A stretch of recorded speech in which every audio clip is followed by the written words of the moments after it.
Hello everyone, my name is Ayumi. I'm 34 years old. I'm Japanese living in the US. I've been living here for 3 years as a permanent resident. So through this YouTube, I wanted to inspire people by telling my experience.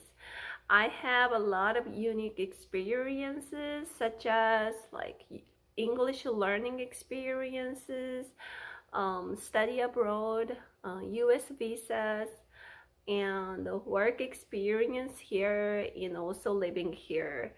So I can talk about my life and my journey in the States. And then second reason is I wanted to get out of my comfort zone. So I'm really shy. I don't usually do this, but I wanted to do something new. I wanted to create the content that can help people. So I decided to jump in this YouTube. If you are interested, please continue watching my YouTube.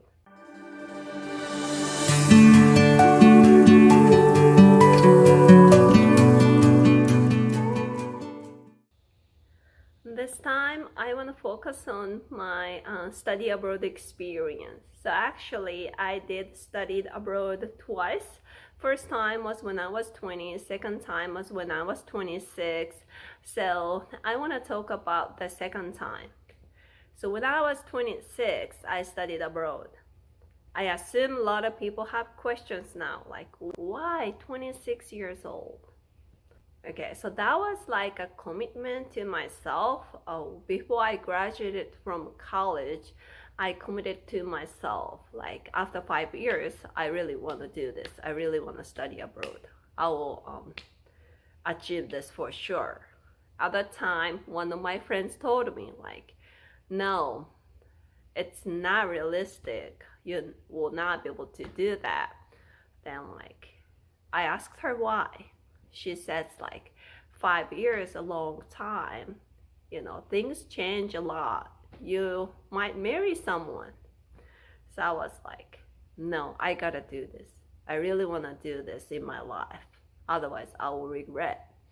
So I decided to study abroad.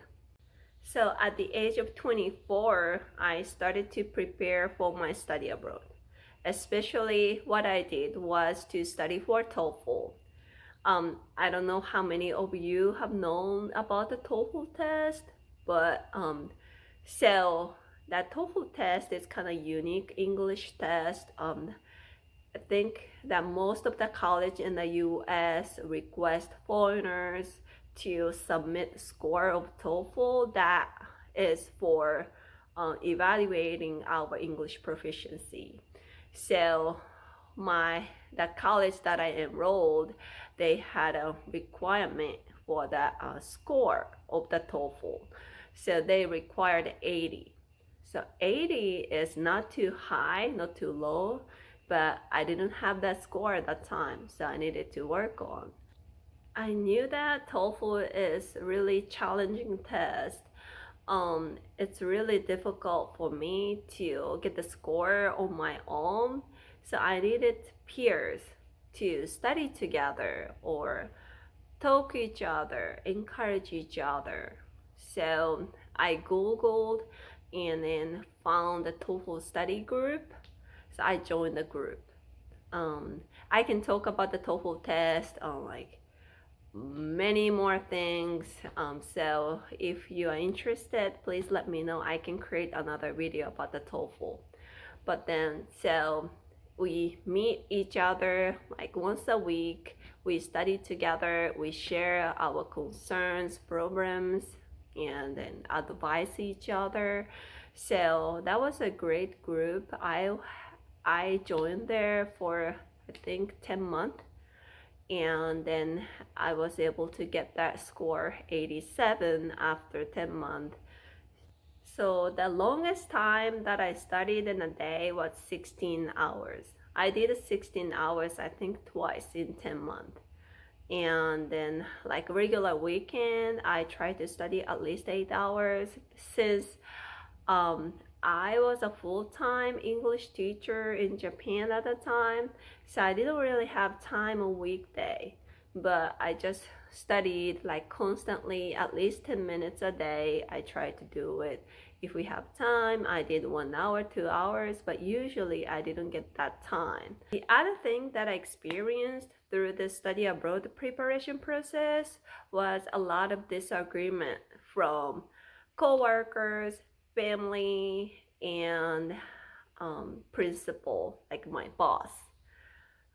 So one day I talked to my principal and saying like, I'm thinking about studying abroad. I'm eligible to this leave of absence with this reason, so I should be able to take it, and I should be able to study abroad for 2 years. So, and then my principal told me like, isn't it too early for you to do this? You just started your teaching career. What are you looking for? That's what he told me. And my coworker says like, what do you want to be? What do you want to do in the future? Or like, even my brother said like, you study so much, why do you need to do that? You know, so I realized that like a lot of people think I'm doing something different from others. So they think like I was outsider. So please focus on your dream, whatever something like that happens. Okay. So the last thing that I want to talk about is scholarship program. So that school that I went, they had a scholarship program. So I taught Japanese at Saturday school once a week, and they covered 70% of my tuition. So the name of the school that I went was Marshall University in West Virginia. That school was a great environment, and they located at great location. So if you are interested, please let me know. They're actually looking for some students who can also teach, so that you may be able to get that opportunity. So please let me know. Overall, my study abroad experience was awesome, and I was glad that I did it at the age of 26. If I didn't do it at the time, I wouldn't have been here. I wouldn't have enjoyed my life like I do now. So what I can tell you guys, whatever you want to do, it's not too late to do it. So please jump in, please try. It's gonna be a great experience for you. Thank you for watching my YouTube, and I hope to see you soon.